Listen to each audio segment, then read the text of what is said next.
Hello बच्चों, नमस्कार। भालो तो आज का ये हमारा वीडियो है बिजनेस इकोनॉमिक्स को लेकर। तो आज हम लोग इस वीडियो में पढ़ेंगे important question, important topics, business में आने वाले क्वेश्चंस। इसे हम लोग डील भी करते जाएंगे और समझते भी जाएंगे कि कौन कौन से क्वेश्चंस आने के चांसेस एग्जाम में बहुत ही ज्यादा है।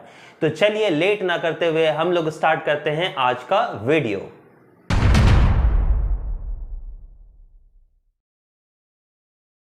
जैसा कि पहला क्वेश्चन आप देख पा रहे होंगे, बिजनेस इकोनॉमिक्स में पढ़ना है आप लोगों को मार्केट। तो सर सबसे पहले मार्केट होता क्या है? तो नॉर्मल शब्दों में आप लोगों को लिखना है मार्केट क्या होता है, जहां बायर, कंज्यूमर और सेलर, प्रोड्यूसर एक जगह मिलते हैं। तो ऐसा एक फिजिकल प्लेस जहां पर बायर या कंज्यूमर प्रोड्यूसर के साथ या सेलर के साथ कॉन्ट्रैक्ट करते हैं ईच अदर, तो उसको हम लोग एक फिजिकल प्लेस को क्या कहते हैं? मार्केट कहते हैं। लेकिन अब जो मार्केटिंग आ चुकी है या फिर मॉडर्न इकोनॉमी आ चुकी है, मॉडर्न इकोनॉमी में फिजिकल प्लेस का होना जरूरी नहीं है। तो याद रखोगे, ओल्डन वर्ड्स में या पुराने शब्दों में अगर हम कहते थे तो कहते थे मार्केट के लिए फिजिकल प्लेस का होना बहुत जरूरी है। लेकिन now this time physical place का होना मार्केट में जरूरी नहीं है, क्योंकि ऑनलाइन मार्केट भी आ चुकी है जहां बायर कंज्यूमर इंटरैक्ट करता है, परचेज एंड सेल करता है। किसको? गुड्स एंड सर्विसेज को। ठीक है, तो मार्केट आप लोग तो जानते ही हो, मार्केट पे डिफाइन नहीं करते हैं। अच्छा सर, मेन पॉइंट जो पढ़ना है मार्केट में वो क्या है वो देखें। मार्केट में आपको कम से कम 3 टाइप्स ऑफ मार्केट पढ़ लेने हैं, that is monopoly, perfect competition and monopolistic competition. इसमें से एक क्वेश्चन कंफर्म आने के चांसेस हैं। आपको पढ़ना क्या है? सपोज मोनोपोली क्या है, what do mean by monopoly, and price determination in monopoly market.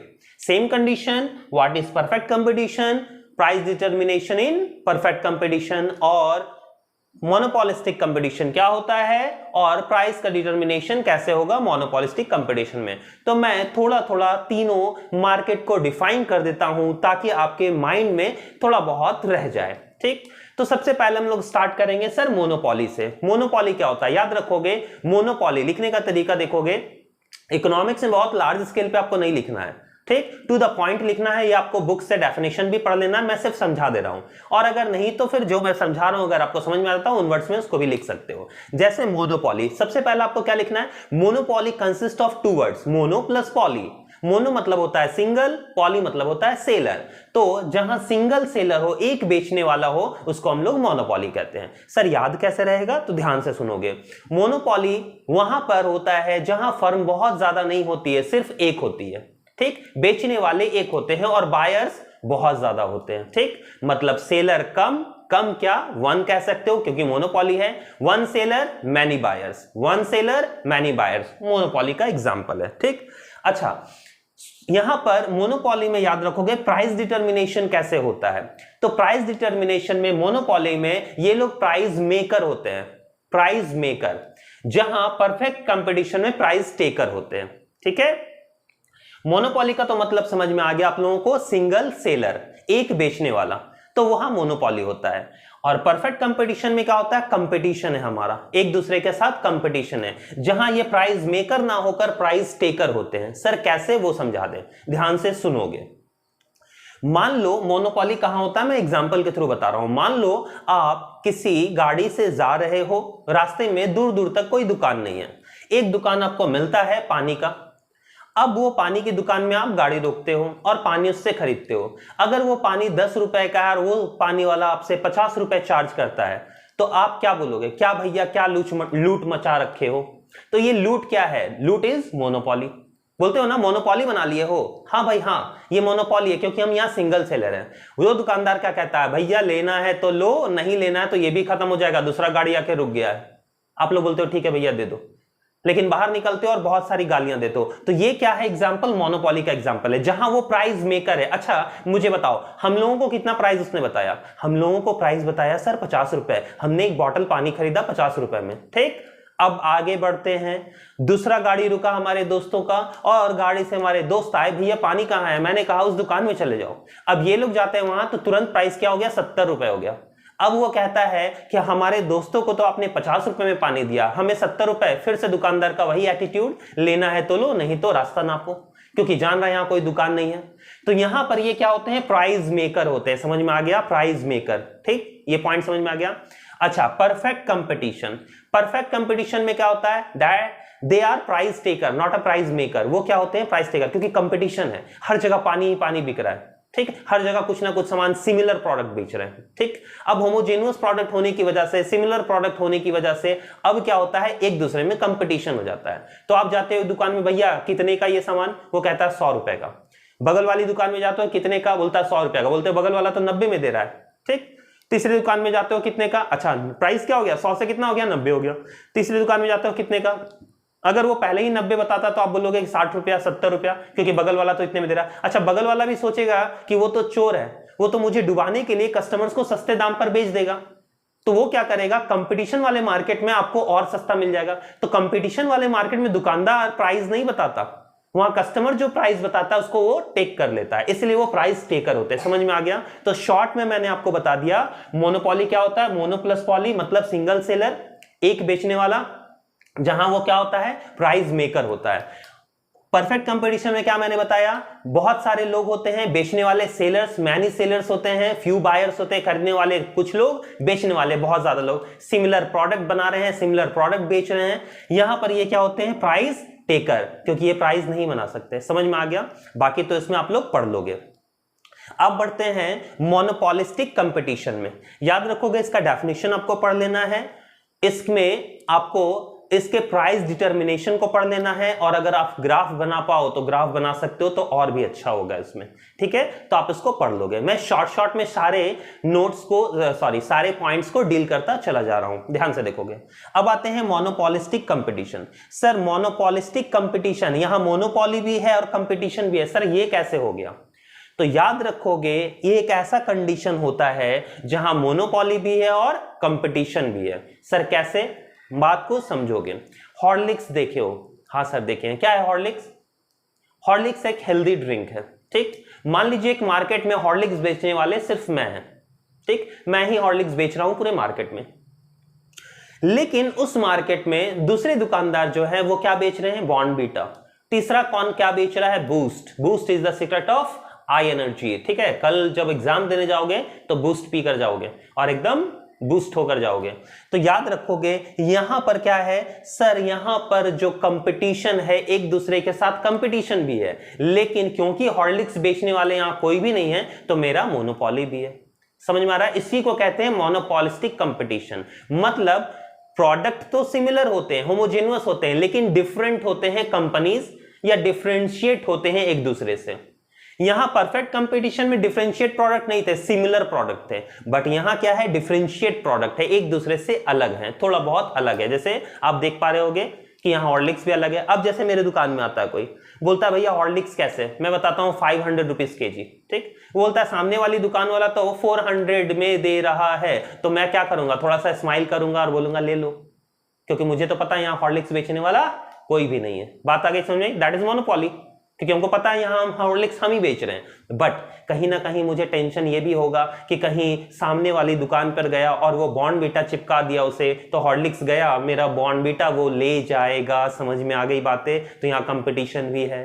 इस सिचुएशन को हम लोग क्या कहते हैं, मोनोपोलिस्टिक कंपटीशन कहते हैं। बात आ गई समझ में? तो इसमें आप लोगों को थ्योरीज पढ़ लेना है। ठीक है, चलिए ये हो गया हमारा टॉपिक मार्केट के बारे में। मार्केट में हम लोगों को पढ़ लेना है मोनोपोली, परफेक्ट कंपटीशन और मोनोपोलिस्टिक कंपटीशन। शॉर्ट नोट्स के लिए अगर आप पढ़ना चाहते हो तो ओलिगोपोली और ड्यूपोली ये दोनों भी देख सकते हो, एग्जाम में आने के चांसेस इसके भी हैं। ठीक है, बट मार्केट में तो एक क्वेश्चन आएगा ही आएगा। तो ये हमारा हो गया मार्केट। चलिए हम लोग इसमें इसके ग्राफ को भी देख लेते हैं। आप लोग इसका आंसर तो लिख ही दोगे, ग्राफ पे एक नजर डाल लेते हैं। आप इसके ग्राफ को कॉपी कर लोगे, देखोगे मोनोपोली, मोनोपोली में यहाँ दिया हुआ आउटपुट ये हो गया प्राइस।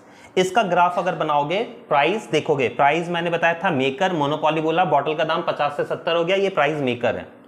यहां पर देखोगे ये आउटपुट हो गया, ये डी डिमांड हो गया, ये सप्लाई हो गया। डिमांड और सप्लाई जहां एक दूसरे को काटते हैं वो इक्विलिब्रियम पॉइंट होता है। इसका ग्राफ ऐसे बनेगा, ये प्राइस क्या हो गए, टेकर हो गए। और परफेक्ट कंपटीशन में बनेगा, ये हो गया आउटपुट, ये हो गया आपका आउटपुट, ये हो गया प्राइस, यहां AR MR। तो इसके ग्राफ हैं, अगर आप ग्राफ कॉपी करना चाहते हो तो कॉपी कर सकते हो, कॉपी कर लो।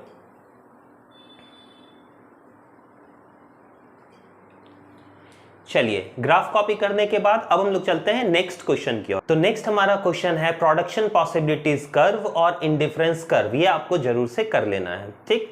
अब सर ये प्रोडक्शन पॉसिबिलिटीज कर्व होता क्या है? बचपन में तो आपने पढ़ा ही होगा, फिर भी हम लोग देख लेते हैं। प्रोडक्शन पॉसिबिलिटीज कर्व, जिसको पीपीपी के नाम से जानते हैं, सॉरी पीपीसी के नाम से जानते हैं, प्रोडक्शन पॉसिबिलिटीज कर्व। तो ये होता क्या है सर? तो याद रखोगे, production possibilities curve is that curve which show all possible combination of two goods and services. दो गुड्स का प्रोडक्शन को बताता है सर। फॉर एग्जाम्पल ध्यान से देखोगे, मान लीजिए कि मेरे पास एक जमीन है। अब इस जमीन पर मैं सिर्फ चावल का प्रोडक्शन करूं या दाल का प्रोडक्शन करूं या गेहूं का प्रोडक्शन करूं। प्रॉब्लम तो ये आती है, प्रॉब्लम ऑफ चॉइस आपको पता ही है और सेंट्रल प्रॉब्लम पता ही है, what to produce, how to produce and for whom to produce. तो सबसे पहला प्रॉब्लम आता है व्हाट टू प्रोड्यूस, क्या प्रोडक्शन किया जाए। इसको भी थोड़ा सा देख लोगे, सेंट्रल प्रॉब्लम और इकोनॉमिक प्रॉब्लम को। तो सबसे पहला प्रॉब्लम आता है व्हाट टू प्रोड्यूस, ठीक। प्रोडक्शन क्या किया जाए, क्योंकि हमारे पास रिसोर्सेज जो है वो लिमिटेड है, ठीक। तो एक गिवन रिसोर्सेज के अकॉर्डिंग हम लोग कितना प्रोडक्शन करें और क्या करें। तो सबसे पहले हमारे पास एक जमीन है, इसका एक एग्जांपल समझोगे। एक जमीन खाली पड़ी है, अब हम लोग यहां चावल का प्रोडक्शन करें या गेहूं का प्रोडक्शन करें, ठीक। अगर हम सारे जमीन पर चावल लगा दें तो मान लो कि ये 100 क्विंटल होता है, ठीक। अब हम लोग अगर चावल को थोड़ा कम कर दें, वहां पर गेहूं लगा दें, देखोगे ये कॉम्बिनेशन ऑफ टू गुड्स है, दो गुड्स का कॉम्बिनेशन। तो अगर हम चावल को कम करते हैं तो गेहूं बढ़ेगा। अगर हम चावल को 100 से घटाकर 90 कर दें तो गेहूं का प्रोडक्शन कितना हो जाएगा? तो जब 100 हम लोग पूरे में चावल उपजा रहे थे तो गेहूं हो रहा था 0। अब चावल को हम 90 कर दिए तो गेहूं कितना हो जाएगा? मान लीजिए कि ये 10 kg उपजता है। अब हम और कर देते हैं इसको कम, मान लो हम इसको 70 कर दें तो ये कितना हो जाएगा? 20, ठीक। अगर मान लो और इसको हम कर दें 50 तो ये कितना हो गया? 30। समझ में आ रही है बातें? अच्छा, और इसको हम बढ़ा देते हैं, मान लो हम इसको 40 कर देते हैं तो ये कितना हो जाता है? मान लो 0, मतलब सारे में गेहूं लगा देते हैं। तो यहां पर कॉम्बिनेशन ऑफ टू गुड्स दिखता है। तो याद रखोगे, प्रोडक्शन पॉसिबिलिटीज कर्व एक ऐसा कर्व है जो शो करता है कॉम्बिनेशन ऑफ टू गुड्स को, ठीक। दो गुड्स का कॉम्बिनेशन है जो हर एक पॉइंट प्रोडक्शन की पॉसिबिलिटीज को बताता है। कैसे सर? वो देखोगे। इसका डेफिनेशन तो आप याद ही कर लोगे, बाकी मैं ग्राफ के अकॉर्डिंग इसको बता रहा हूं। ये मान लो आपका वाई एक्सेस, ये आपका एक्स एक्सेस और ये हो गया 0।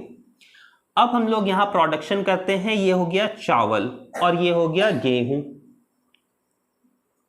ठीक। अच्छा, हम लोगों का गेहूं जब 0 था तो प्रोडक्शन चावल का कितना हो गया? 100। मान लो ये है 100, तो चावल का प्रोडक्शन 100 था तो गेहूं कितना था? 0। अच्छा, जैसे ही हमने गेहूं को 0 से 10 किया, देखोगे हमने प्रोडक्शन बढ़ाया तो ये कितना हो गया? घट के 90। इसको 90 कर देते हैं। तो मैंने जैसे ही प्रोडक्शन किया गेहूं का 10, तो ये चावल घट गया। अच्छा, गेहूं को और बढ़ाते हैं, 10 से कितना करते हैं? 20। तो सर चावल को और कम करना पड़ेगा। हाँ भाई हाँ, तो 90 से वो कितना आ गया? 70 आ गया। तो चावल को जैसे ही हमने कम किया, ये कितना आ गया? 70 आ गया। अच्छा, फिर से अगर हम लोगों को गेहूं को 20 से 30 करना है तो चावल को और कम करना पड़ेगा। यहां कितना करना पड़ेगा? 50।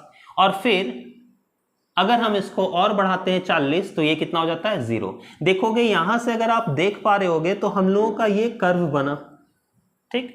इसी को हम लोग बनाते हैं पीपीसी, इसी को हम लोग बोलते हैं पीपीसी, प्रोडक्शन पॉसिबिलिटीज कर्व। याद रखोगे, हम हर एक गुड्स का प्रोडक्शन बढ़ाने के लिए दूसरे गुड्स को कम करते हैं। जैसे यहां पर पूरे में हमने चावल लगाया था, ठीक। अगर हम लोग चावल को कम करते हैं तो गेहूं का प्रोडक्शन बढ़ाते हैं। और हर एक पॉइंट देखोगे, point A, point B, point C, point D, हर एक कॉम्बिनेशन को बता रहा है। देखोगे ए, बी, सी, डी, ई। और ये सर क्यों बनाया जाता है वो समझ लो। मान लो कि एक ऐसा मार्केट है जहां पर सिर्फ और सिर्फ चावल खाने वाले लोग हैं और गेहूं कोई भी नहीं खाता है, गेहूं है 0। तो हम कौन सा ऑप्शन अपनाएंगे? ए वाला। देखोगे ए, जब चावल 100 है और गेहूं 0 है। लेकिन चावल खाने वाले ज्यादा लोग हैं लेकिन गेहूं खाने वाले कम लोग हैं, तो हम लोग बी का ऑप्शन अपना सकते हैं कि हमने पूरे में 90 क्विंटल का चावल लगा दिया, 10 क्विंटल गेहूं लगा दिया। ठीक। अच्छा, अगर मान लो कि ऐसा हो जाए कि आधा आधा लोग हैं खाने वाले, तो कौन सा ऑप्शन होगा? देखोगे 40 और 30, डी ऑप्शन अपना सकते हो। या सिर्फ और सिर्फ गेहूं खाने वाले, डायबिटीज के लोग हैं, सिर्फ गेहूं खाने वाले, तो ई ऑप्शन अपना सकते हो। तो सिंपल शब्दों में, क्योंकि ये तो टॉपिक याद रखोगे है बहुत बड़ा, बट सिंपल शब्दों में हम लोग समझ लें तो production possibility curve show the combination of two goods. ठीक, कॉम्बिनेशन ऑफ टू गुड्स का प्रोडक्शन शो करता है। ठीक, गुड्स एंड सर्विसेज भी लिख सकते हो एट द गिवन रिसोर्सेज। हमारे पास गिवन रिसोर्सेज जितने भी हैं उसमें शो करता है क्या? प्रोडक्शन पॉसिबिलिटीज को बताता है। और हर एक पॉइंट हमारे कॉम्बिनेशन ऑफ गुड्स का प्रोडक्शन है। हर एक पॉइंट याद रखोगे, वो ए हो, बी हो, सी हो, ई हो, डी हो, कुछ भी हो, हमारा क्या बता रहा है? Combination of two goods. Two goods में क्या लिया हमने? चावल और गेहूं लिया। समझ में आ गया? ये है प्रोडक्शन पॉसिबिलिटीज कर्व। अब ये बनता क्या है सर? तो याद रखोगे ये क्या बनता है? कॉनकेव बनता है। ठीक है, टॉप टू बॉटम, टॉप से बॉटम की ओर बना रहा है, कॉनकेव बना रहा है। ये भी पॉइंट इसमें लिख सकते हो आप कि वो टॉप से बॉटम की ओर बनाता है और कॉनकेव बनाता है। समझ में आ गया? ये है पीपीसी। सर आईसी क्या है? Indifference curve. तो देखेंगे हम लोग इंडिफरेंस कर्व। इंडिफरेंस कर्व एक ऐसा कर्व है जो दो गुड्स के कॉम्बिनेशन को बताता है, दो गुड्स के कॉम्बिनेशन को बताता है, और ये बताता है कि हर एक पॉइंट कंज्यूमर का सेटिस्फैक्शन कितना है। तो सर यहां भी तो आपने बताया पीपीसी में टू गुड्स का कॉम्बिनेशन, यहां भी आप बता रहे हो टू गुड्स का कॉम्बिनेशन। हाँ भाई हाँ, सुनोगे ध्यान से, दोनों में डिफरेंस क्या है? एक मेजर डिफरेंस मैं बता दूं, पीपीसी नाम से ही पता चल रहा, प्रोडक्शन पॉसिबिलिटीज कर्व, प्रोडक्शन की पॉसिबिलिटीज को बताता है पीपीसी। ये किसके लिए? प्रोड्यूसर के लिए। यहां पर टू गुड्स का कॉम्बिनेशन है एट द गिवन रिसोर्सेज, यहां पर कंज्यूमर सेटिस्फैक्शन को बताता है। एक कंज्यूमर सेटिस्फाई कैसे होता है इसको समझते हैं, ध्यान से सुनोगे मेरी बात। मान लो कि इंडिया और पाकिस्तान का मैच चल रहा है। ठीक है, ध्यान से सुनोगे, इंडिया और पाकिस्तान का मैच चल रहा है और हमें पापा ने हमारे दिए 500 रुपए। ठीक, और कहा कि भाई जाओ और जाकर मैच देखो। तो मैच देखने के लिए भाई हम लोगों को टी शर्ट भी चाहिए और हम लोगों को खाने के लिए कुछ आइटम्स भी चाहिए। तो अगर मान लो टी शर्ट 100 रुपए का मिलता है, तो एक टी शर्ट 100 रुपए का मिला, तो खाना कितने का हम खरीद पाएंगे? 400 रुपए का। अच्छा, एक और टी शर्ट बढ़ा लेते हैं, क्योंकि एक दोस्त ने फोन किया और कहा कि हम भी भाई मैच देखना चाहते हैं आपके साथ, तो हमने एक टी शर्ट को बढ़ा लिया, तो 200 हो गया। तो हमारा जो खाना 400 का था, अब 200 का हमने टी शर्ट खरीदा, तो बचा कितना खाना? 300। मतलब एक गुड्स के लिए दूसरे को सैक्रिफाइस करना पड़ेगा, सिंपल सी चीजें। अच्छा, तीसरा, एक और दोस्त फोन करता है और बोलता है कि सर हम भी आ रहे हैं, और वो पाकिस्तानी सपोर्टर है। तो हमने बोला बुला लो उसको भी। उसको भी क्या करेंगे? अगर इंडिया हार गया तो कूटेंगे उसी को। समझ में आ गया? तो एक और दोस्त आ गया, उसके लिए भी एक टी शर्ट खरीद लिया। तो हमने क्या किया? एक तीसरा टी शर्ट खरीद लिया, 300 रुपए का टी शर्ट, तो खाना कितने का बच गया? 200 का। समझ में आ रही है? तो ये कॉम्बिनेशन ऑफ टू गुड्स है जो एक कंज्यूमर को सेटिस्फैक्शन दे रहा है। ये पॉइंट क्या है? A B C. समझ में आ गया? जैसे अगर हम लोग टी शर्ट की बात करें, ध्यान से देखोगे, टी शर्ट की बात करें तो पहला टी शर्ट कितना है? 100 रुपए का था, और ये क्या था? फूड था। सॉरी, हम इसको फूड बना देते हैं और इसको टी शर्ट बना देते हैं। ये हो गया वाई एक्सेस, ये हो गया एक्स एक्सेस, ये हो गया 0। अब देखोगे फूड था 400 रुपए का, तो हम लोग टी शर्ट कितना खरीद रहे थे? 100 रुपए का। अच्छा, खाना को हम कम किए 300 रुपए का, तो ये कितना हो गया? 200 का। फिर एक और टी शर्ट बढ़ाए 300 का, तो खाना को और कम करना पड़ा। समझ में आ रहा है ना? तो ये ऐसा जो कर्व बनाता है, ये कर्व बनाता है इंडिफरेंस कर्व, आईसी। याद रखोगे इंडिफरेंस कर्व, इंडिफरेंस कर्व का हर एक पॉइंट, ये जो पॉइंट आ रहा है आपका ए बी सी, ये कंज्यूमर सेटिस्फैक्शन को बताता है। यहां पॉइंट जो बताता है ये प्रोड्यूसर के प्रोडक्शन को बताता है कि दो गुड्स का प्रोडक्शन कैसे करें। तो आईसी का कर्व ऐसे बनेगा। बात समझ में आ रही है? ये कॉन्वेक्स बनाता है, याद रखोगे कॉन्वेक्स बनाता है, ऐसे याद रखोगे।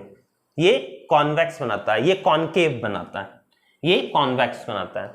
तो यहां पर आईसी का मतलब क्या हो गया? कॉम्बिनेशन ऑफ टू गुड्स, जो हर एक पॉइंट कंज्यूमर के सेटिस्फैक्शन को बताता है। यहां पर देख रहे हो ना, हम पहला एक टी शर्ट खरीदकर भी सेटिस्फाई थे, यहां पर 2 दोस्तों के साथ बैठकर भी मैच देखने में सेटिस्फाई है, 3 दोस्तों के साथ भी मैच देखने में सेटिस्फाई है। अब आपको जो मिले आप उसको कर सकते हो यूज। तो ये था इंडिफरेंस कर्व और प्रोडक्शन पॉसिबिलिटीज कर्व, इसको आप ध्यान से पढ़ लोगे। इसका ग्राफ तो मैंने बता ही दिया, ग्राफ भी देख लोगे और एग्जाम में ग्राफ जरूर बनाओगे। और ग्राफ बनाने के बाद नीचे आपको डील करना है कि हमने अबव पैराग्राफ अबव डायग्राम से समझा क्या। From the above diagram we have seen that axis लिख दोगे, वाई और एक्स क्या बता रहा है और क्या क्या कहना चाह रहा है, ठीक है, इसमें मार्क्स आपको मिल जाएंगे। चलिए हम लोग चलते हैं नेक्स्ट क्वेश्चन की ओर। तो नेक्स्ट क्वेश्चन है हमारा प्रोडक्शन फंक्शन। याद रखोगे, आपको पढ़ लेना है प्रोडक्शन फंक्शन, इसमें law of diminishing and law of return. ठीक, तो हम लोग सबसे पहले डील कर लेते हैं सर प्रोडक्शन फंक्शन होता क्या है। तो प्रोडक्शन का मतलब समझते हो, उत्पादन करना। यहां पर उत्पादन को बताया गया है कि हम लोग किसी भी चीज का जो प्रोडक्शन करते हैं हम कहते हैं कि प्रोडक्शन कहते हैं, बट अगर देखा जाए तो हम लोग किसी भी चीज का प्रोडक्शन नहीं कर सकते, क्योंकि ह्यूमन बीइंग्स जो है ना, neither create anything not destroy. ना ही हम कुछ बना सकते हैं, ना ही हम कुछ बिगाड़ सकते हैं, हमारी औकात ही नहीं है बनाने और बिगाड़ने की। सर ऐसा कैसे कह सकते हो, हम तो प्रोडक्शन करते ही हैं। नहीं भाई नहीं, हम प्रोडक्शन नहीं करते हैं, हम सिर्फ ट्रांसफॉर्म करते हैं। किसी भी चीज को अपने यूज के अकॉर्डिंग हम लोग क्या करते हैं, ट्रांसफॉर्म करते हैं। जैसे फॉर एग्जांपल हम लोगों को बैठने के लिए कोई सामान नहीं था, तो हमने जंगल से लकड़ियां काटी और लकड़ी काटकर हमने चेयर बना लिए और बैठने के लिए चेयर। तो हमने बोला कि हम चेयर का प्रोडक्शन कर रहे हैं। अब बताओ मुझे, अगर नेचर लकड़ी देना बंद कर दे तो आप चेयर कैसे बनाओगे? ठीक है, अब बोलोगे सर मेटल से बना लेंगे, लोहे से बना लेंगे। मेटल कौन दे रहा है? नेचर। नेचर ना दे तो मेटल क्या आप उपजा सकते हो, पेड़ लगा सकते हो मेटल का? नहीं, आप किसी भी चीज को बना नहीं सकते हो। कहीं ना कहीं रॉ मटेरियल जो है वो हमें नेचर से ही मिलता है और उसी को हम यूज के अकॉर्डिंग ट्रांसफॉर्म कर लेते हैं और उसका नाम रख देते हैं प्रोडक्शन। समझ में आ गई बातें? तो ये है, और प्रोडक्शन करने में ही जो भी काम किया जाता है function, that is called production function. समझ में आया? तो प्रोडक्शन करने के लिए जो भी काम किए जाते हैं, जो भी क्रियाएं की जाती है, उसको हम लोग क्या नाम देते हैं? प्रोडक्शन फंक्शन का नाम देते हैं। समझ में आ गया? चलिए आगे टॉपिक को डील करते हैं। तो प्रोडक्शन फंक्शन में आप देख पा रहे हो, प्रोडक्शन फंक्शन जो है वो शॉर्ट रन के लिए भी होता है, लॉन्ग रन के लिए भी होता है। शॉर्ट रन में याद रखोगे दो चीजें होती है। शॉर्ट रन प्रोडक्शन फंक्शन मिलकर बना हुआ है फिक्स्ड वेरिएबल, फिक्स्ड, और दूसरा वेरिएबल। ठीक, तो यहां पर याद रखोगे प्रोडक्शन फंक्शन जो है वो फिक्स्ड प्लस वेरिएबल से मिलकर बना हुआ है। तो सर कैसे? तो याद रखोगे यहां पर जो कॉस्ट यूज किया जाता है, जो खर्चे होते हैं ना, वो कुछ खर्चे फिक्स्ड होते हैं और कुछ खर्चे वेरिएबल होते हैं। सर फॉर एग्जांपल बताओगे? याद रखोगे शॉर्ट रन के लिए हम लोग जो भी खर्च करते हैं, सपोज दैट ये पेन बना रहे हैं, हम ये पेन बना रहे हैं, तो एक पेन को बनाने में जितना प्लास्टिक लग रहा है, 100 पेन बनाने में भी क्या उतने ही प्लास्टिक लगेंगे? हाँ या ना? नहीं सर, ज्यादा प्लास्टिक लगेगा। इसको बनाने में जितना इंक कलर लग रहा है, क्या 100 पेन को बनाने में उतना ही लगेगा? नहीं सर, पर पीस पेन के अकॉर्डिंग वो इंक्रीज करता जाएगा। मतलब इंक्रीज कर रहा, प्रोडक्शन बढ़ेगा तो उसका क्या हो रहा है, रॉ मटेरियल्स भी बढ़ रहे हैं। तो ये कौन सा कॉस्ट हो गया सर, फिक्स्ड या वेरिएबल? Sir variable. ठीक, तो रॉ मटेरियल्स जो हो गया वो हमारा वेरिएबल हो गया, वेरिएबल फैक्टर है। अच्छा, फिक्स्ड फैक्टर्स क्या होंगे सर? फिक्स्ड फैक्टर हो गए जैसे रेंट, याद रखोगे रूम का किराया। अगर एक रूम का किराया, मान लो मैंने एक गोडाउन लिया 10,000 रुपए में, मैंने आज उसमें एक पीस पेन रखा तो मेरा किराया 10,000। अच्छा, 2 पीस पेन रखूंगा तो मेरा किराया 20,000। अच्छा, 3 पीस पेन रखूंगा तो मेरा किराया 30,000। क्या ऐसा होगा? नहीं सर नहीं, ये क्या लिख रहे हो आप? 10,000 आपने रेंट फिक्स किया है, रेंट तो 10,000 लगेगा। आप कुछ भी करो, एक पेन रखो, 2 पेन रखो, 10 पेन रखो, 100 रखो, लाख रखो, नहीं रखो, गाना गाओ, नाचो, कुछ भी करो, आपको रूम मिल गया ना। रूम मिल गया मतलब किराया चार्ज होगा। अच्छा, पेन नहीं रखूंगा तो भी किराया 10,000 लगेगा, मतलब वो फिक्स्ड है। समझ में आ गया? मतलब रेंट, सैलरी, ये हमारी क्या होती है? फिक्स्ड फैक्टर्स होती हैं। तो शॉर्ट रन में प्रोडक्शन फंक्शन क्या होता है? दो चीजों से मिलकर बना हुआ रहता है, फिक्स्ड फैक्टर और वेरिएबल फैक्टर से मिलकर बना हुआ रहता है। लेकिन वही अगर मैं बात करूं लॉन्ग रन की, तो लॉन्ग रन में सिर्फ और सिर्फ कौन से फैक्टर आते हैं? वेरिएबल फैक्टर्स आते हैं। सर क्यों? क्योंकि याद रखोगे कि rent short period of time में रेंट फिक्स था, बट हमने जब लॉन्ग पीरियड ऑफ टाइम के लिए किया, 10 साल के लिए प्रोडक्शन किया, तो हमारा जो रेंट है वो भी क्या हो जाएगा? चेंज हो जाएगा। ठीक है, अच्छा, हमारी जो सैलरी थी 10 साल तक सेम सैलरी रहेगी या चेंज हो जाएगी? सर चेंज हो जाएगी। तो लॉन्ग रन प्रोडक्शन फंक्शन में जो हमारा फिक्स्ड फैक्टर होता है वो भी क्या हो जाता है? वेरिएबल हो जाता है। समझ में आ गया? क्योंकि मकान मालिक किराया 1 साल 2 साल 5 साल तक फिक्स्ड रखता है, लेकिन 10 साल में वो किराया बढ़ाएगा ही बढ़ाएगा, 20 साल में वो किराया बढ़ाएगा ही बढ़ाएगा। तो किराया भी कहीं ना कहीं चेंज हो गया, मतलब सारा का सारा क्या हो गया? वेरिएबल हो गया। ठीक है, आप इसको ऐसे पढ़ सकते हो। समझ में आ गई बातें? अच्छा, बहुत सारे ऐसे क्वेश्चंस है। देखिए, मैं तो ये शॉर्ट में डील कर दे रहा हूं क्योंकि इतना लंबा मैं बता नहीं सकता और वन शॉट में ये सारा कुछ कवर हो भी नहीं पाएगा। ठीक है, अगर आपको लगे कि सर ये थोड़ा और डिटेल में जाना है, डीपली जाना है, तो आप मेरा वीडियोस देख सकते हो। आपको प्लेलिस्ट में मिल जाएंगे, आप सर्च कर लोगे, प्लेलिस्ट में मेरे वीडियोस हैं अलग अलग। इंडिफरेंस कर्व का अलग वीडियोस बना हुआ है, डिमांड के लिए अलग वीडियो बना हुआ है, और सेंट्रल टेंडेंसी, सेंट्रल प्रॉब्लम, ये सारी चीजों के लिए अलग अलग वीडियोस बने हुए हैं, तो आप उसको वहां से भी देखकर हेल्प ले सकते हो। ठीक है, तो हमारा ये क्वेश्चन था प्रोडक्शन फंक्शन के लिए। आपको प्रोडक्शन फंक्शन पढ़ लेना है। अच्छा सर, इसमें और क्या पढ़ लेना है? रिटर्न टू स्केल जरूर पढ़ लोगे। Return to scale with diagram. Return to scale का मतलब क्या होता है? सर जितना इनपुट डालें आउटपुट कितना आया। शॉर्ट में अगर समझ लो तो इनपुट प्लास्टिक कितना डालें उससे रिटर्न कितना आया। तो जो भी फैक्टर्स हम लोग एफर्ट्स लगाते हैं इनपुट में, उसके लिए हमको आउटपुट क्या मिलता है? यही है रिटर्न टू स्केल। समझ में आ गया? इसको आप लोग डिफाइन कर लोगे बुक से। चलिए आगे चलते हैं नेक्स्ट क्वेश्चन की ओर। रिटर्न टू स्केल के बाद हम लोग पढ़ेंगे नेक्स्ट जो टॉपिक है हमारा, वो है अपॉर्चुनिटी कॉस्ट और मनी कॉस्ट। तो शॉर्ट में मैं मनी कॉस्ट के बारे में बता दूं। मनी कॉस्ट वैसा कॉस्ट है जो सारे प्रोडक्शन फंक्शंस को इन टर्म्स ऑफ मनी में डिफाइन करता है। समझ में आ गया? तो प्रोडक्शन फंक्शन को जब इन टर्म्स ऑफ मनी में डिफाइन किया जाए तो उसको हम लोग मनी कॉस्ट का नाम देते हैं। और मनी कॉस्ट दो तरह का होता है, एक इम्प्लिसिट कॉस्ट और एक एक्सप्लिसिट कॉस्ट। याद रखोगे, मनी कॉस्ट दो तरह के होते हैं, एक इम्प्लिसिट कॉस्ट और एक एक्सप्लिसिट कॉस्ट। अब बोलोगे सर इम्प्लिसिट कॉस्ट क्या होता है और एक्सप्लिसिट कॉस्ट क्या होता है?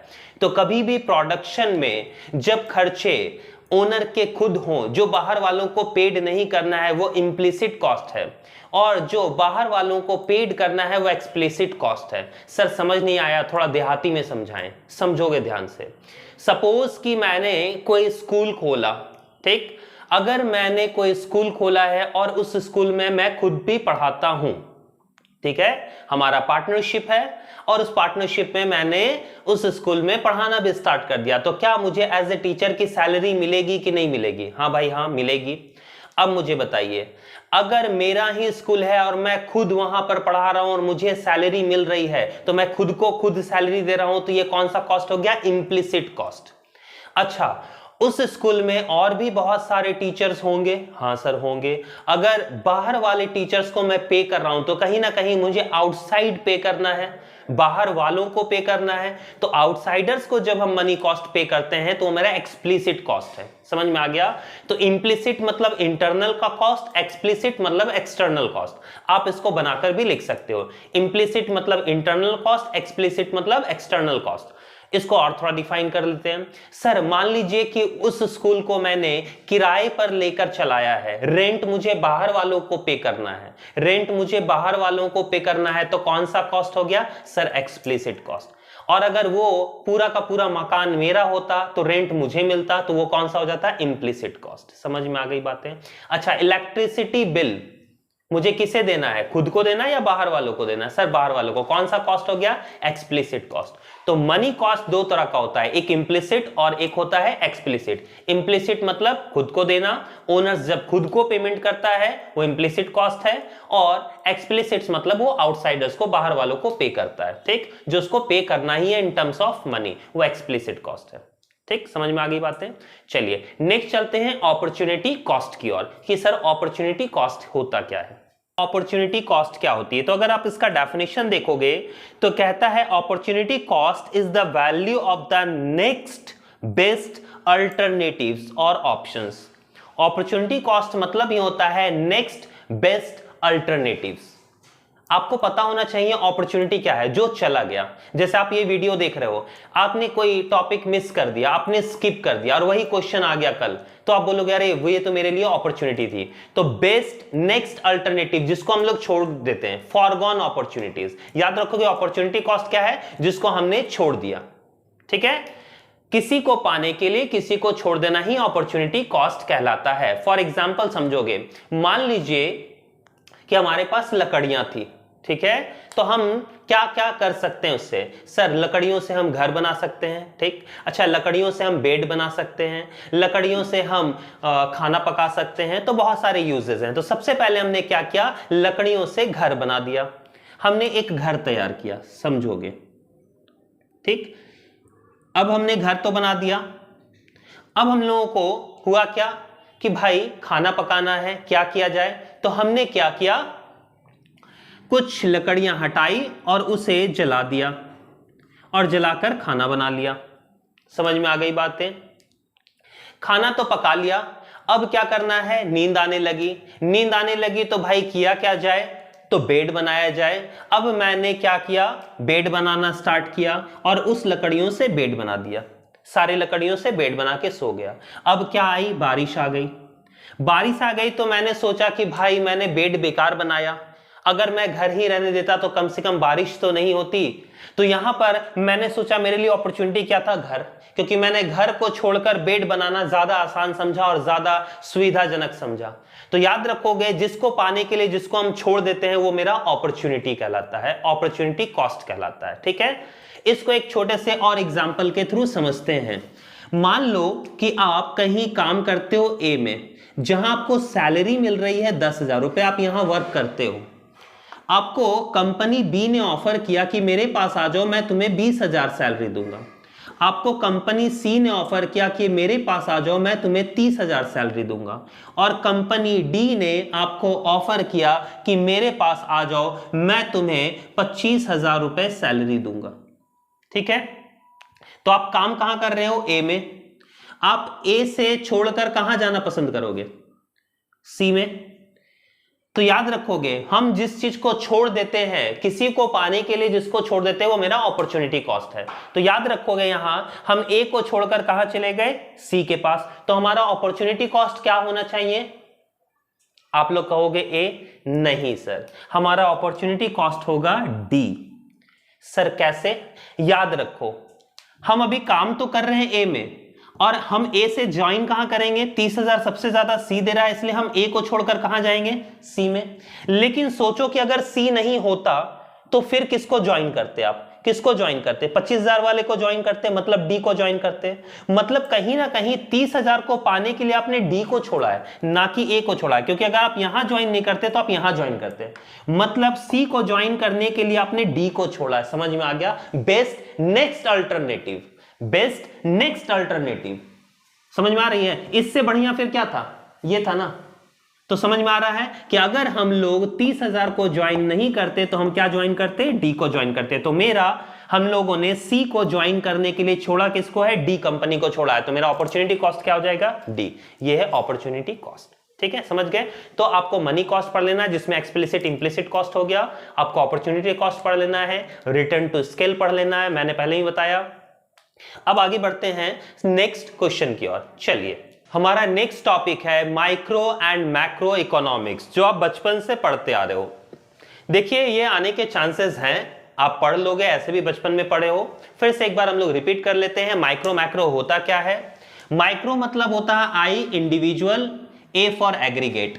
जब हम लोग इकोनॉमिक्स में इंडिविजुअल को पढ़ते हैं तो वो माइक्रो है, और एग्रीगेट को पढ़ते हैं तो मैक्रो है। थोड़ा मैं डीपली बता देता हूं। देखिए, इकोनॉमिक्स का मतलब क्या होता है, इकोनॉमिक्स का मतलब होता है प्रॉब्लम ऑफ चॉइस, क्योंकि human wants are unlimited and resources are limited. Resources limited है और ह्यूमन वांट्स क्या है, अनलिमिटेड है। सब लोगों को सब कुछ चाहिए, समझ में आ गया। लेकिन हमारे पास ना ही लैंड है, ना ही वाटर है, ना ही बाकी नेचुरल रिसोर्सेज हैं जो सबके लिए हो। तो इकोनॉमिक्स बताता है कि सबको, ह्यूमन वांट्स को सेटिस्फाई कैसे किया जाए। तो सेटिस्फाई करने के लिए उन्होंने तैयार किया इकोनॉमिक्स। लेकिन क्योंकि हमारे पास इंडिविजुअल पर्सन भी थे, इंडिविजुअल फर्म भी थे, इंडिविजुअल लोग भी थे, और हमारे पास एग्रीगेट भी थे, तो हमारा इंडिविजुअल भी डिमांड था, एग्रीगेट भी डिमांड था। तो जब इकोनॉमिक्स बहुत वास्ट होने लगा तो रैगनर फिश ने इसे दो पार्ट में बांट दिया। रैगनर फिश, याद रखोगे, माइक्रो मैक्रो को अलग करने वाले हैं रैगनर फिश। रैगनर फिश ने दोनों को अलग कर दिया। उन्होंने बताया कि भाई इकोनॉमिक्स को ऐसे नहीं पढ़ा जा सकता, इसलिए हम एक अलग पार्ट कर देते हैं जिसमें हम लोग स्टडी करेंगे सिर्फ इंडिविजुअल्स के बारे में, और एक पार्ट कर देते हैं जिसमें हम लोग पढ़ेंगे एग्रीगेट के बारे में। ठीक, आपको पता है माइक्रो में हम लोग इंडिविजुअल, जिसको हम लोग प्राइस थ्योरी भी कहते हैं। जैसे फॉर एग्जांपल मान लो कि मैंने एक इकोनॉमिक्स का बुक लिखा, ठीक है, मैंने एक इकोनॉमिक्स का बुक लिखा आपको सेमेस्टर 3 के लिए, बीकॉम सेमेस्टर 3 के लिए। अच्छा, मैं उसका प्राइस कितना रखूं, बताओ, मैं उसका प्राइस कितना रखूं? आप लोग बोलोगे सर 200, 300, 500। नहीं भाई नहीं, ऐसे नहीं होता। हम अपने मन से कैसे प्राइस रख दे? तो सबसे पहले हम मार्केट में जाएंगे और इंडिविजुअल फर्म को देखेंगे, वह फर्म जो इकोनॉमिक्स की बुक बनाती है, वो भी सिर्फ और सिर्फ सेमेस्टर 3 के लिए। बाकी कोई बुक्स को हमको नहीं देखना है, हमको देखना है सिर्फ और सिर्फ सेमेस्टर 3 के अदर कंपनीज के अदर राइटर्स जो हैं उस बुक को कितने में बनाकर बेच रहे हैं। तो मान लीजिए कि प्राइस निकला 400, 300, 500 अप्रॉक्स ऐसा निकला, तो हम 350 रख सकते हैं। तो दूसरों के अकॉर्डिंग मुझे क्या पता चल गया? प्राइस। इसीलिए इसको प्राइस थ्योरी भी कहा जाता है। ठीक है, समझ में आ गया। बाकी इसको कहा जाता है इनकम थ्योरी, क्योंकि ये एग्रीगेट के बारे में सोचता है। अब समझोगे बात को। मैं एक फर्म था, इंडिविजुअल फर्म, मैंने एक बुक लिखा और मुझे उसका प्राइस चाहिए था, तो मैंने क्या स्टडी किया? माइक्रो का। अच्छा, अब ओवरऑल आते हैं। मान लीजिए कि मैं मोदी जी हूं, अब मुझे स्टडी देखना है, तो क्या मैं सिर्फ इकोनॉमिक्स की स्टडी देखूंगा, वो भी बीकॉम सेमेस्टर 3, या मैं स्टार्टिंग से लेकर एंड तक, मतलब मुझे जितने भी चाहिए primary school, higher secondary school और सारे जितने भी यूनिवर्सिटीज हैं, मैं सबके लिए देखूंगा? अच्छा, मैं साइंस, आर्ट्स, कॉमर्स ये सिंगल को देखूंगा, तीनों को देखूंगा? सर आप ओवरऑल देखोगे, because you are a prime minister. आप इंडिया के प्राइम मिनिस्टर हैं, तो आप ओवरऑल पूरी इंडिया के एजुकेशन के बारे में सोचोगे, ना कि एक बुक के बारे में सोचोगे। तो जब हम लोगों को पूरी इंडिया ओवरऑल के बारे में सोचना है, एजुकेशन सेक्टर के बारे में सोचना है, तो हम लोगों को क्या स्टडी करना पड़ेगा? मैक्रो। तो हम मैक्रो का बुक खोलेंगे और उसमें देखेंगे कि हम लोग इसको सॉल्व कैसे कर सकते हैं। समझ में आ गया? तो माइक्रो में बताया गया है इंडिविजुअल फर्म को, मैक्रो में बताया गया ओवरऑल को। तो आपको पता ही हो रहा होगा, जैसा कि ये इंडिविजुअल स्टडी और ये ओवरऑल स्टडी है, तो कौन ज्यादा इजी होगा, माइक्रो या मैक्रो? जाहिर सी बात है ओवरऑल करना ज्यादा कॉम्प्लेक्स होगा। तो ये इसमें लिख सकते हो आप, ये इजी है एज कंपेयर टू मैक्रो और ये कॉम्प्लेक्स है एज कंपेयर टू माइक्रो। समझ में आ गया?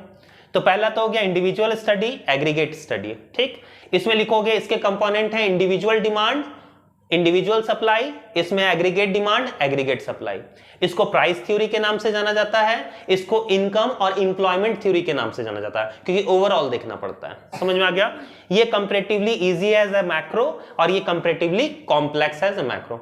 ये सिंपल सा आपका ऑप्शन है। तो माइक्रो मैक्रो इससे क्लियर हो जाएगा, आप इसको एक बार देख लोगे। ठीक है, अब चलते हैं हम लोग इसके नेक्स्ट क्वेश्चन की ओर। नेक्स्ट क्वेश्चन में सर हम लोगों को पढ़ना क्या है? आइए, माइक्रो मैक्रो के बाद हमारा एक और टॉपिक है इकोनॉमी के बारे में, जिसमें हम टाइप्स ऑफ इकोनॉमी को पढ़ेंगे। आपने बचपन में भी पढ़ा रखा होगा capitalist economy, socialist economy and mixed economy. इसको मैं थोड़ा सा शॉर्ट में बता देता हूं ताकि आपको हेल्पफुल हो शॉर्ट नोट्स लिखने में। सबसे पहले आते हैं कैपिटलिस्ट इकोनॉमी। याद रखोगे, कैपिटलिस्ट इकोनॉमी एक ऐसा इकोनॉमी होता है जहां इकोनॉमी किसके हाथों में होता है? प्राइवेट सेक्टर्स के हाथों में, कंपनीज, फर्म के हाथों में होता है। तो जब प्राइवेट सेक्टर मिलकर पूरी इकोनॉमी को कंट्रोल करते हैं, उसको कैपिटलिस्ट इकोनॉमी कहते हैं। समझ में आ गया? उसके बाद आते हैं सोशलिस्ट इकोनॉमी। जब हमारा इकोनॉमी गवर्नमेंट के थ्रू, समाज के थ्रू, सोशल वर्कर्स के थ्रू कंट्रोल किया जाता है, उसको सोशलिस्ट इकोनॉमी कहते हैं। मतलब जब प्राइवेट सेक्टर इकोनॉमी को चलाती है तो वो कैपिटलिस्ट इकोनॉमी, जो गवर्नमेंट इकोनॉमी को चलाती है तो वो सोशलिस्ट इकोनॉमी हो गया। और उन दोनों को जब मिला देते हैं तो उसको कहते हैं मिक्स्ड इकोनॉमी। तो हो सकता है आपके क्वेश्चन में आ जाए मिक्स्ड इकोनॉमी क्या होता है। तो आप इसका आंसर लिख सकते हो कि जब प्राइवेट सेक्टर और गवर्नमेंट दोनों मिलकर इकोनॉमी को कंट्रोल करती है तो वो मिक्स्ड इकोनॉमी कहलाती है। जैसे हमारा ये देश, इंडिया में मिक्स्ड इकोनॉमी है, क्योंकि यहाँ प्राइवेट सेक्टर भी है और पब्लिक भी है, क्योंकि गवर्नमेंट भी इसमें इंटरफेयर करती है। समझ में आ गया? तो ये पूरा कंट्रोल किया जाता है। ये मिक्स्ड इकोनॉमी का एग्जाम्पल है।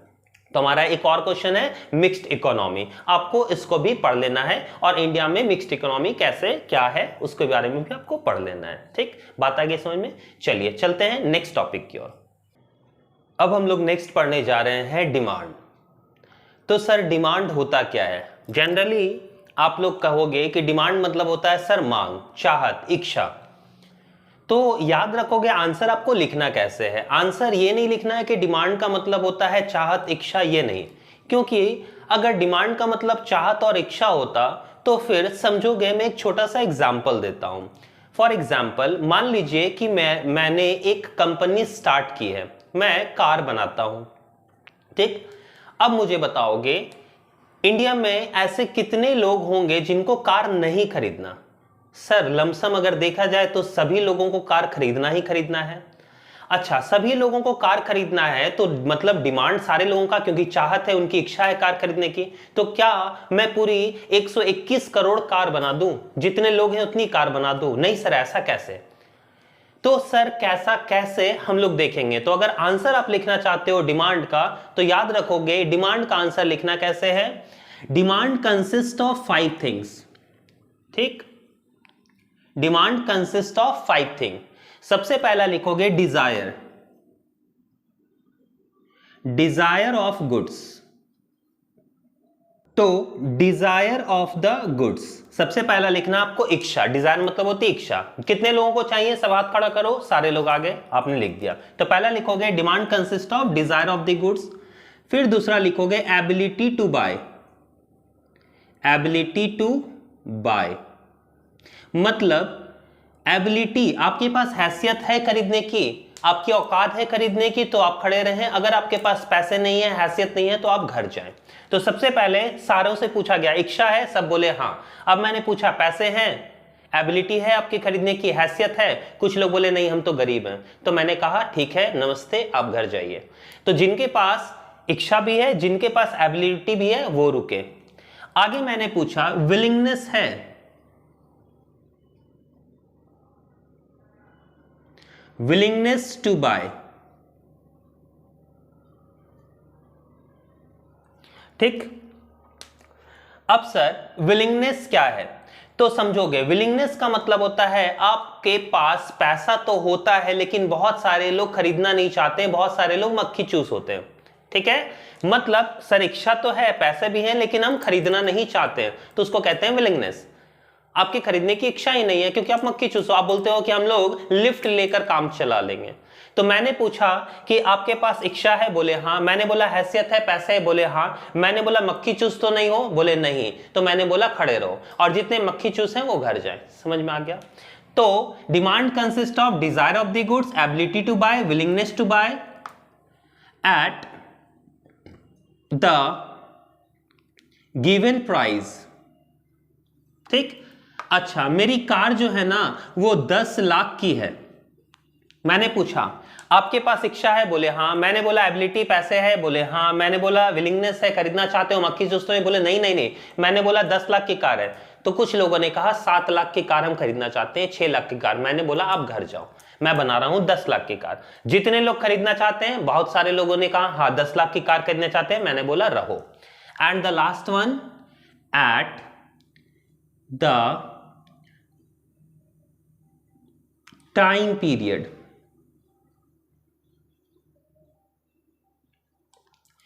मैंने पूछा इच्छा है, बोले हाँ। मैंने बोला हैसियत है, एबिलिटी है, बोले हाँ। मैंने बोला मक्खी चूस तो नहीं हो, बोले नहीं। मैंने बोला 10 लाख की कार खरीदना चाहते हो, बोले हाँ। मैंने बोला कब खरीदना चाहते हो, बोले 10 साल के बाद। मैंने कहा 10 साल के बाद आना।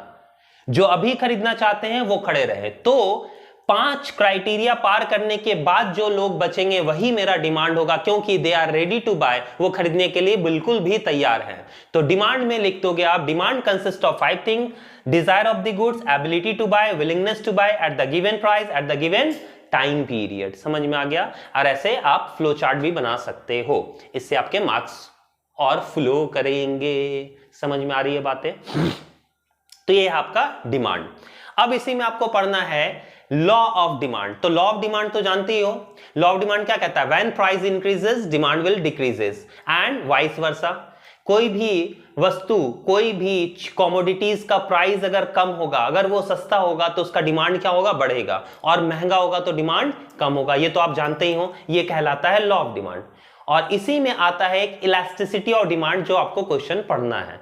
याद रखोगे, आपका आएगा इलास्टिसिटी ऑफ डिमांड का क्वेश्चन। तो इलास्टिसिटी ऑफ डिमांड में आप लिखोगे कि इलास्टिसिटी ऑफ डिमांड होता क्या है। तो याद रखोगे, इलास्टिसिटी ऑफ डिमांड बताता है कि प्राइस बढ़ने से उसका डिमांड घटता है और प्राइस घटने से डिमांड बढ़ता है। तो आप बोलोगे सर ये तो लॉ ऑफ डिमांड भी कहता है। हाँ, लॉ ऑफ डिमांड में बताया गया है प्राइस घटने से डिमांड का बढ़ना। कोई भी प्रोडक्ट सस्ता होगा तो डिमांड उसका बढ़ेगा और महंगा होगा तो सस्ता होगा। लेकिन लॉ ऑफ डिमांड ये नहीं बताता है कितना प्राइस घटने से कितना डिमांड बढ़ेगा। तो याद रखोगे, इलास्टिसिटी ऑफ डिमांड बताता है हाउ मच, कितना सस्ता होने से कितना उसका डिमांड बढ़ेगा, हाउ मच। इसको ईडी के नाम से जानते हैं, इसका फॉर्मूला तो आप जानते ही होंगे। ED is equal to ED is equal to change in quantity divided by change in price into price divided by quantity। ये आपका ED का फॉर्मूला हो जाएगा। एक एग्जांपल देकर आप इसको समझा भी सकते हो, इलास्टिसिटी ऑफ डिमांड की कितना होता है। अच्छा, एक और फॉर्मूला होता है percentage change in quantity divided by percentage change in price. ठीक है, बात आ गई समझ में। तो आपको अगर प्रॉब्लम हो, देखिए इकोनॉमिक्स में आपको बहुत अच्छे से लिखना है। अगर आपको प्रॉब्लम हो तो आप वीडियो को रिवाइंड करके भी देख सकते हो कौन कौन से क्वेश्चन है, मेन क्वेश्चन, इंपॉर्टेंट क्वेश्चन अभी मैं बता भी दूंगा, और कि क्या क्या आपको पढ़ लेना है और किस पे ज्यादा फोकस करना है। मैंने शॉर्ट में सारे को बता दिया। अब शॉर्ट में आप लोग देख लोगे, माइंड में थोड़ा बहुत रह जाएगा, वहां जाके आपको लिख देना है। याद रखना है डायग्राम जरूर बनाएं, डायग्राम बनाएं और उसको एक्सप्लेन करें। ठीक है, तो ये हो गया हमारा डिमांड। इलास्टिसिटी ऑफ डिमांड का फॉर्मूला कॉपी करना है, स्क्रीनशॉट ले सकते हो। अब इसमें जो मैं मेन पॉइंट बताने जा रहा हूं, इलास्टिसिटी ऑफ डिमांड और उसके डिग्रीज। याद रखोगे, इलास्टिसिटी ऑफ डिमांड और उसके डिग्रीज कैसे बनेगा सर, उसका डिग्री याद रखोगे। ग्राफ के थ्रू मैं बता दे रहा हूं, एक ही ग्राफ में याद रखोगे। ईडी का डायग्राम कैसे बनेगा सर, याद रखोगे E is equal to infinity, E is greater than 1, E is equal to 1, E is smaller than 1 और E इज इक्वल टू 0। यहां पर डिमांड जो होता है वो 0 हो जाता है। तो आपको ये डिग्रीज हैं, आपने पढ़ भी रखा होगा, elastic, in elastic, perfect elastic, समझ गए। तो इसके थ्रू आप लोग ये डायग्राम याद रखिए। अलग अलग डायग्राम भी आप बना सकते हो या एक में भी बना सकते हो। ये ईडी डायग्राम है, कॉपी कर ले। आगे हम लोग पढ़ेंगे एक लास्ट पॉइंट, याद रखोगे। डिमांड का एक और पॉइंट है कि इंक्रीज इन डिमांड और एक्सटेंशन इन डिमांड। याद रखना है आपको, एक्सटेंशन इन डिमांड का मतलब होता है डिमांड का बढ़ना, इंक्रीज इन डिमांड का मतलब भी होता है डिमांड का बढ़ना, कॉन्ट्रैक्शन इन डिमांड का मतलब होता है डिमांड का घटना, और आपका डिक्रीज इन डिमांड का मतलब भी होता है डिमांड का घटना। तो सर दोनों में फर्क क्या है, याद रखोगे। अगर हमारा डिमांड, याद रखोगे, अगर हमारा डिमांड प्राइस के कारण बढ़े और घटे, प्राइस के कारण अगर हमारा डिमांड बढ़े और घटे तो उसको हम लोग एक्सटेंशन और कॉन्ट्रैक्शन कहेंगे। और प्राइस के अलावा कोई भी फैक्टर्स की वजह से अगर हमारा डिमांड बढ़े और घटे तो उसको हम लोग क्या बोलेंगे, इंक्रीज इन डिमांड और डिक्रीज इन डिमांड। जैसे फॉर एग्जांपल मान लीजिए ये पेन सस्ता हो गया तो हम लोग ज्यादा खरीदने लगेंगे, हम लोग पेन ज्यादा खरीदने लगेंगे, डिमांड बढ़ गया तो इसको क्या बोलेंगे, एक्सटेंशन इन डिमांड। समझ में आ गई बातें। लेकिन दूसरे फैक्टर्स की वजह से, जैसे हमारा इनकम बढ़ गया या हमारी गवर्नमेंट पॉलिसीज चेंज हो गई या टेस्ट एंड प्रेफरेंस चेंज हो गया, प्राइस नहीं बढ़ रहा, प्राइस उतना ही है, या फ्यूचर एक्सपेक्टेशन, जैसे फॉर एग्जांपल अभी पेट्रोल मिल रहा है 100 रुपए का, बात को समझोगे, प्राइस चेंज नहीं होगा, अभी पेट्रोल मिल रहा है 100 रुपए का, बट आपको न्यूज आता है कि आज रात 10 बजे से जो पेट्रोल है वो 1000 रुपए का होने वाला है, तो आप अभी ही जाकर पेट्रोल का टैंक भरवा लोगे। तो 100 रुपए पेट्रोल पहले भी था, 100 रुपए अभी भी है, लेकिन आप ज्यादा खरीदने लग रहे हो, डिमांड बढ़ गया ना। क्यों? क्योंकि फ्यूचर में उसका प्राइस बढ़ने वाला है। फ्यूचर में उसका प्राइस, अभी प्राइस नहीं बढ़ा, अभी 100 ही रुपया है। तो याद रखोगे प्राइस के कारण इसका डिमांड नहीं बढ़ा, दूसरे फैक्टर्स के कारण इसका डिमांड बढ़ा। तो दूसरे फैक्टर्स के कारण अगर डिमांड बढ़ता है तो उसको हम लोग बोलते हैं इंक्रीज इन डिमांड। और वहीं अगर सस्ता हो जाता, प्राइस के कारण अगर डिमांड बढ़ता तो उसको बोलते हैं एक्सटेंशन इन डिमांड। ठीक है, आप इसको डिमांड को थोड़ा लॉन्ग आंसर बना सकते हो इसमें ये सारे ऑप्शन को पुट करके। तो एक्सटेंशन, कॉन्ट्रैक्शन याद रखोगे, शॉर्ट नोट्स में आ सकते हैं तो लिख सकते हो उसको। ठीक है, बातें आ गई समझ में? तो एक बार हम लोग रिपीट कर ले, सर हम लोगों को पढ़ना क्या क्या था और कौन कौन से इंपॉर्टेंट क्वेश्चन हैं। तो याद रखोगे सबसे पहले हमने बताया था मार्केट, मार्केट जरूर पढ़ लें। मार्केट में मोनोपोलिस्टिक कंपटीशन वाला मार्केट तो बहुत ज्यादा इंपॉर्टेंट है और उसमें प्राइस डिटर्मिनेशन बहुत ज्यादा इंपॉर्टेंट है। ठीक है, पीपीसी आईसी कर्व, आपको इंडिफरेंस कर्व और पीपीसी प्रोडक्शन पॉसिबिलिटीज कर्व मैंने बता ही दिया कि प्रोडक्शन करते हैं, एक का घटाते हैं तो दूसरे का बढ़ाते हैं। और इंडिफरेंस कर्व कि कंज्यूमर का सेटिस्फैक्शन हर एक पॉइंट पर बताते हैं, वो कैसे बनता है? कॉन्वेक्स बनता है। ठीक, मैंने ग्राफ भी बता दिया उसका। अच्छा, नेक्स्ट क्वेश्चन क्या है सर? प्रोडक्शन फंक्शन, प्रोडक्शन कैसे करते हैं हम लोग? तो उसमें दो बताया मैंने, शॉर्ट रन के लिए, लॉन्ग रन के लिए, और रिटर्न टू स्केल तो जरूर पढ़ ले। रिटर्न टू स्केल आने वाला है आप लोगों का क्वेश्चन, रिटर्न टू स्केल पढ़ ले अच्छे से। ठीक, अच्छा उसके बाद हम लोगों को क्या पढ़ना था? मार्जिनल कॉस्ट, अपॉर्चुनिटी कॉस्ट हमने पढ़ रखा है। मार्जिनल कॉस्ट क्या था? अपॉर्चुनिटी, फॉरगॉन अपॉर्चुनिटी हमने जो छोड़ दिया वो आपको पढ़ लेना है। ठीक है, इसके बाद हम लोगों ने क्या पढ़ लिया सर? माइक्रो और मैक्रो। माइक्रो क्या होता है, मैक्रो क्या होता है? ठीक है, मिक्स्ड इकोनॉमी क्या होती है ये हमने पढ़ लिया। और हम लोगों ने पढ़ लिया लॉ ऑफ डिमांड। डिमांड, इसमें याद रखोगे इलास्टिसिटी ऑफ डिमांड आने के चांसेस बहुत ज्यादा है। इलास्टिसिटी ऑफ डिमांड या सप्लाई आप लोग जरूर से पढ़ लीजिएगा। और एक लास्ट क्वेश्चन आप लोगों को देख लेना है, relationship, relationship between AR, MR और TR। AR, MR और TR में आपको रिलेशनशिप देख लेना है। ये बहुत ही इंपॉर्टेंट क्वेश्चन है और हो सकता है कि आपका आ जाए। ठीक है, AR, TR, MR आप लोग रिलेशनशिप जरूर देख लीजिएगा। बात आ गई समझ में?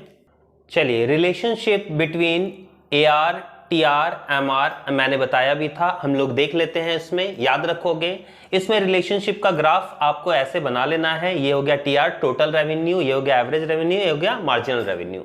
और इसके जो नोट्स है मैं डिस्क्रिप्शन में डाल दूंगा, आप लोग इसका पॉइंट्स देख लोगे। तो जैसे इसमें रिलेशन पहला कहता है when marginal revenue is positive. Marginal revenue देखोगे MR, मार्जिनल रेवेन्यू जो है पॉजिटिव, देखिए इसके नीचे जो चला गया ये नेगेटिव चला गया, ये पॉइंट जो है इसके ऊपर जो है पॉजिटिव है। तो जब तक MR पॉजिटिव रहेगा तब तक कहता है TR इंक्रीजिंग। देखिए यहां से TR यहां तक इंक्रीज कर रहा है जब तक ये पॉजिटिव था। ठीक, जैसे ही दूसरा कहता है पॉइंट MR नेगेटिव में जाएगा, TR जो है वो डिक्रीज करने लगता है। तो दूसरा पॉइंट कहता है कि जब वो नेगेटिव में जाएगा तो वो डिक्रीज करने लगता है। तीसरा पॉइंट कहता है कि जब MR जो है वो जीरो पे आता है। MR जब है, देखिए ये पॉइंट जो हो गया वो जीरो हो गया, ये y एक्सेस है, ये x एक्सेस है। MR जब जीरो पे आएगा तो TR अपने मैक्सिमम पे रहता है, देखिए ये मैक्सिमम पर है। समझ में आ गया? तो ऐसे ऐसे करके हम लोगों का इसमें रिलेशन बताया गया है। आप रिलेशंस को देख लोगे, समझ लोगे, याद कर लोगे। ये बहुत ही इंपॉर्टेंट क्वेश्चन में से एक है, तो आप इसके नोट्स भी बना सकते हो, बुक्स में दिया गया है। ठीक है, चलिए, तो ये था हमारा इन बिजनेस इकोनॉमिक्स का इंपॉर्टेंट क्वेश्चंस, जिसमें हम लोगों ने ये सारे पॉइंट्स जो हैं वो पढ़ लिए। Last but not the list, हम लोगों को पढ़ना क्या है? Market equilibrium. याद रखोगे लास्ट टाइम मैंने बताया भी था कि मार्केट इक्विलिब्रियम क्या है, कैसे बनता है। जब मैंने बताया था कि डिमांड और सप्लाई दोनों को कट करती है तो वो इक्विलिब्रियम पॉइंट बनाती है। तो जहां हम लोगों का डिमांड और सप्लाई दोनों एक दूसरे को कट करे वो इक्विलिब्रियम पॉइंट बनाता है और वो मार्केट इक्विलिब्रियम कहलाता है। जहां डिमांड और सप्लाई एक होते हैं, जितना डिमांड है उतना ही सप्लाई है, तो मार्केट इक्विलिब्रियम इक्वलाइज हो गया। समझ में आ गया? तो इक्विलिब्रियम आपको पढ़ लेने हैं। इतना आप क्वेश्चंस कर लोगे, समझ में आ गया? अगर आपको कोई भी प्रॉब्लम है, कोई भी डाउट है तो आप कमेंट कर सकते हो, पूछ सकते हो कि सर इसका नोट्स नहीं है हमारे पास, आप मुझे नोट्स दे दें, तो मैं उसमें आपको नोट्स भी प्रोवाइड करवा दूंगा। समझ में आ गई बातें? तो सारी चीजें आप देखते रहें। और last but not the least, एक इंपॉर्टेंट नोटिस, याद रखोगे हमारी ऑफलाइन क्लासेस आप लोगों के सेमेस्टर 4, क्योंकि आप लोगों का 3rd का एग्जाम खत्म होने वाला है, 4 की सेमेस्टर 4 की क्लासेस ऑफलाइन स्टार्ट हो रही है 1 अप्रैल से, ठीक है। और 12th की क्लासेस स्टार्ट हो चुकी है। आप लोगों को अगर किसी भी बच्चे को 12th की क्लास ऑफलाइन ज्वाइन करनी है तो वो हमसे कांटेक्ट कर सकते हो। सेमेस्टर 2 बीकॉम सेमेस्टर 2 की भी क्लासेस स्टार्ट है। तो सेमेस्टर 2, 12th एंड आप लोगों की सेमेस्टर 4 की क्लासेस 1 तारीख से स्टार्ट होगी। तब तक के लिए धन्यवाद, बाय, पढ़ते रहें।